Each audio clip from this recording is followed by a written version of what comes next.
నమస్తే. ఎందరో మహానుభావులు అందరికీ నా వందనాలు. యూట్యూబ్ ఛానల్ స్వాగతం సుస్వాగతం. చినికి గాలి అయినట్టు ఛానల్ చిన్నదైనా మరి నేనైతే చాలామందిని కలుస్తున్నాను. ఇప్పటి వరకు నా వంతుగా మరి పక్కనే ఉన్న శ్రీనివాసరెడ్డి గారు మరి నా సేవలు వినియోగించుకోవాలని చిన్నవాడిని అయినా గతంలో మాదాపల్లి ఆశ్రమాన్ని పిలిపించుకొని మరి వారికి తోచిన విధంగా నాకు కూడా ఛానల్ ఖర్చులు ఉంటాయి కనుక ఇవ్వడం జరిగింది. గతంలో మరి మొన్న కూడా పిలవాలనుకున్నా మరి సమయం అనుకుని పిలవలేకపోయారు, అయినా వచ్చి వెళ్ళిపోయాను. మరి నన్ను ఎక్కువ నల్లగొండ వాస్తవులు, నాంపల్లి వాస్తవులు ఎక్కువ ఆదరిస్తున్నారు. నా సేవలు వీళ్ళే వినియోగించుకోలేదాం అనుకుంటున్నా. వాళ్ళు నా మీద భారం చూపిస్తారు, మీరే మా సేవలు వినియోగించుకోవట్లే అని మేమే నొక్కుంటున్నాం. సరే, వారి సేవలు నేను వినియోగించుకుంటాను, మా సేవలు కూడా వారు వినియోగించుకోవాలని నేను మనస్ఫూర్తిగా కోరుకుంటూ, మాతో పాటు ఉన్నారు కృష్ణయ్య గారు. గత కొద్ది రోజుల నుంచి నాకు పరిచయం, సంవత్సరాల నుంచి కూడా. వీరి లోపల ఒక చిన్న సుగుణాన్ని నేను చెప్పి, ఎందుకంటే ప్రతి వ్యక్తి లోపల వెతుక్కుంటూ పోతే ఎన్నో దుర్గుణాలు కనిపిస్తాయి. మనకు దుర్గుణాలతో పని లేదు. అంటే నేను వీళ్ళు ఉన్నాయంటే నేను వెతుకుతే అన్నీ అదే ఉంటాయి, కానీ వెతుక్కోవద్దు. మనకు మంచిని స్వీకరించాలి. ఒక గిరిజనుతోటి ఆ కార్యక్రమాన్ని నేను కూడా వెళ్ళడం జరిగింది. నాకు తగిన సంభావన కూడా బ్రహ్మాండంగా ఇప్పించడం జరిగింది. వారి చేతికి ఇచ్చారు. ఒక గిరిజనుడు బ్రహ్మాండమైన అది యజ్ఞాన్ని నిర్వహించి గృహప్రవేశం చేశాడు. ఇక్కడే పక్కన శామరావు తండ. మరి వాస్తవానికి కొంతమంది యాడలం మూసుకొని ధూమ్ధామ్ చేస్తారు. ఈయన మాత్రం ఒక స్వామీజీని నిలిపించి, ఒక సన్యాసిని నిలిపించి ఒక ఇంట గృహప్రవేశం చేశారు. దానికి ఈయన వెనుక ఉంటాడు, ఎక్కువ మాట్లాడు, డబ్బుల పరంగా ముందుకు తోస్తూ ఉంటాడని నేను అనుకుంటున్నా. మరి వారిని కూడా వారి చెప్పాలనుకుంటున్నారు, మరి చెప్పించే ప్రయత్నం చేద్దాం. నమస్తే కృష్ణన్న గారు, చెప్పండి. నమస్కారం. ఏడుకొండలు, ఎందుకంటే ఏడుకొండలు అనేది నేను పిలిస్తే కూడా మాకు అయితే ఇప్పటిదాకా ఏమన్నారు, యువత ముందుకు నేను 95లో వచ్చిన. అప్పుడు నాకు ఏది తెలియదు వాస్తవాన్ని కూడా. 9 రేగులకు మేము ఈత యజ్ఞం చేస్తుంటే పోయినాం. నేను శేఖర్ 5-6 మంది పోయినాం. అప్పటికి మాకు శ్రీకృష్ణ పరబ్రహ్మ అన్నీ కూడా భాష చెప్పండి, సంస్కృతం ఎవరు చదువుతారన్న మాకు అసలు ఏది తెలియదు. ఆ తెలియని సమయంలోనే మేము ఇక అలాగనే ఆడైనాక మీ ఊళ్ళో పెట్టాలని మా ఊళ్ళో తోలుకొచ్చినాం. అప్పుడే 95లో అయితే. మీ వయసు అప్పుడు ఎంత? 30 సంవత్సరాలు. యువకులమే కదా మేము ప్రోత్సహించిన. అంటే అప్పుడు ప్రతాప్ రెడ్డి గారు, మైసూర్ గారు, కల్లు జంగారెడ్డి గారు ఉండి, శివరాములు గారు, కోల వెంకటారు, వీళ్ళు మాకు పరిచయం. ఇంకా అప్పటి నుంచి వీళ్ళు ఏం చేసిండే, ఫస్ట్ కోడిగాలు పెట్టారు వార్షికోత్సవం అని. ఫస్ట్ అది కాడుకొని చూసేసినాం.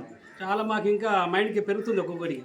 మేము వచ్చేది ఆ కోడిగాలు ఏం చేసారు, ఆదిరాలని రెండోసారి అని ఆదిరాల డిక్లేర్ చేసారు మళ్ళీ సమయం. అది అయిపోయినాక మాకు ఇంకా అప్పటికల్లా మేము ప్రతి పౌర్ణానికి మా గ్రామం లోపల ప్రతి పౌర్ణానికి ఒక ఇంటికాడ తయారు చేసినాం. ప్రతి పౌర్ణమి పోయి 15 రోజులకి తయారు చేసినాం. అట్లా కూడా బ్రహ్మాండంగా జరుగుతూ ఉండదు. ఇక అప్పుడు ఉత్సాహం పెరిగి మేము ఇక ఆదివాళ్ళ కాడ మాకు కావాలి సార్ అంటే 3వది మార్చి కోసం మేము చేసినాం. దాంట్లో చేసినాక ఇంకా మాకు బలం ఇంకా పెరిగిపోతూ ఉంటుంది మాకు వాస్తవం చెప్పినట్టు. అయినాక అప్పటి నుంచి మేము ఇక సార్ చెప్పినట్టు సూచన చెప్పకుండా దాంట్లో విలీనమయ్యి ఇప్పుడు కూడా మా గ్రామం లోపల ప్రతి సోమవారం చిన్నపిల్లలు ఇప్పుడు యువత రాలే అంటున్నారు. ప్రతి సోమవారం మా గుళ్ళకి వచ్చి చూడు, యువత ప్రతి ఎట్లా నోటి గారలంగా చదువుతుంది. అట్లా యువతను కూడా ప్రోత్సహించుకుంటూనే వ్యవహారం చేస్తున్నాం. కాకపోతే వెనుక్కుండి మనం పూజ చేస్తూనే ఉంటాం. ఎందుకంటే మనమే అన్ని చేస్తే బాగుండదు. నువ్వు అన్నట్టు యువతను కూడా ముందుకు తీసుకురావాలి. వాళ్ళని కూడా ఇట్లా మాట్లాడిపిస్తుంటే ఏంటంటే కొద్దిగా అరే మాకు కూడా ఇచ్చిన అనే ఉద్దేశంతో వాళ్ళని ప్రోత్సహించుకుంటే గ్రామాన్ని కూడా మొత్తం యువతరం, ఇప్పుడు మొత్తం యువతరమే అయిపోయింది. నేను కాక ఇప్పుడు మా యువకులు కూడా 30 సంవత్సరాల యువకులే ముందుకు నడిపించి వాళ్ళని అధ్యక్షులు చేసినాం, వాళ్ళనే చేసినాం. మొత్తం మేము ఎందుకని బయట తిరుగుతున్నాం. ఎక్కువ మీ ఊళ్ళో టైం ఇవ్వలేకపోతున్నాం కాబట్టి ఆ ఊళ్ళో టైం అయ్యాక వాళ్ళకే చెప్పినాం. ఊరు మొత్తం వాళ్ళు చూసుకుంటున్నాం. మేము ఎక్కువ టైం పోతాం, పిల్లబడతాం అంతే. అట్లా ఎందుకంటే మనం ఉంటే కొంతమంది వెనక ముందు ఆడుతుంటారు. కాబట్టి యువతకి ఏంటంటే కొద్దిగా మన వెనక ఉండి చూసుకుంటున్నారు అంతే. వాళ్ళు ఎట్లా వాడినా కూడా మనం కొద్దిగా ఓపిక పట్టాలి. అట్లా అయినప్పుడు వాళ్ళకైనా ఇప్పుడు బ్రహ్మాండంగా జరుగుతుంది మామూలుగా కూడా ఇప్పుడు కూడా.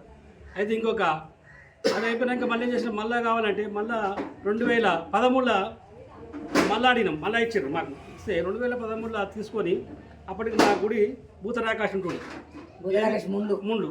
ఆ గుడి తప్ప భూతరాకాశం ముందు ఉండే అసలు గుడిని మేము 1 నెల రోజుల్లో గుడి నిర్మాణం చేసుకుంటూ మళ్ళీ రామకోట యజ్ఞం చేసినాం. అప్పుడు కూడా సార్ ఆధ్వర్యంలో కూడా మాకు గ్రాండ్గా సక్సెస్ అయినాం. ఇక అప్పటి నుంచి మాకు ఇక దాంట్లో లీలం అయిపోయినాము. నేను గుబశేఖరు, మా డాక్టర్ అంజనేయులు గారు, ఈ ముగ్గురు మీద మాకు బాధ్యత ఎక్కువ. అది ఎంతమంది ఊరు మొత్తాన్ని ఆకట్టుకొని ఊరు మొత్తం మా ఆయుధం తీసుకొని అందరికీ మనం చెప్పినట్టు యువకులు ఇప్పటికైనా మా ఊళ్ళో యువకులు ముందుకు వస్తారు. రారనే సమస్య లేదు. నువ్వు యువకులు అందుకు నేను చెప్పాలి. యువత కూడా బ్రహ్మాండంగా ఇస్తారు. కాబట్టి కొద్దిగా ముందు దుబ్బాలి. దుర్మానం వెనక చూసుకుని ఉండాలి. ఈ 100% అవుతుంది.